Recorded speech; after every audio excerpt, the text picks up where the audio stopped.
Now that Israel has agreed to send officials to Washington to talk about their strategy and their fight against Hamas. And keep in mind, there's been growing tension between the United States and Israel following Senate Majority Leader Chuck Schumer's speech, calling Israeli Prime Minister Benjamin Netanyahu an obstacle to peace. President Biden spoke with the Israeli Prime Minister for the first time in a month yesterday as Israel looks toward invading Gaza's most populated city. Connor Hansen has the story. President Biden says he's committed to long-term support for Israel, but the administration wants to hear from Israeli military, intelligence, and humanitarian officials on an upcoming visit to the White House. To hear U.S. concerns about Israel's current Rafah planning and to lay out an alternative approach that would target key Hamas elements in Rafah and secure the Egypt-Gaza border without a major ground invasion.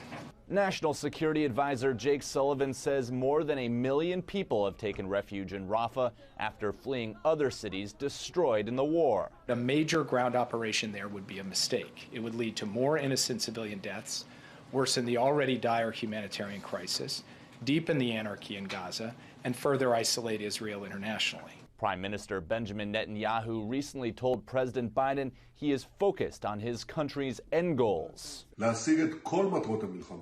The elimination of Hamas, the release of all our hostages, and the promise that Gaza will no longer pose a threat to Israel, while providing the necessary humanitarian aid that helps achieve these goals. Israeli forces are continuing their mission in Gaza City. They say they have launched another raid on a hospital, accusing Hamas of rebuilding its base there. Gaza's health ministry said the army attacked a part of the hospital used for specialized surgeries. We will continue to strike wherever Hamas tries to regain its grip. Israeli army troops are continuing to operate in the hospital compound. Pressure is on for more aid to be allowed into Gaza as the UN Food Agency warns famine is imminent in some areas. In New York, Connor Hansen, Fox News.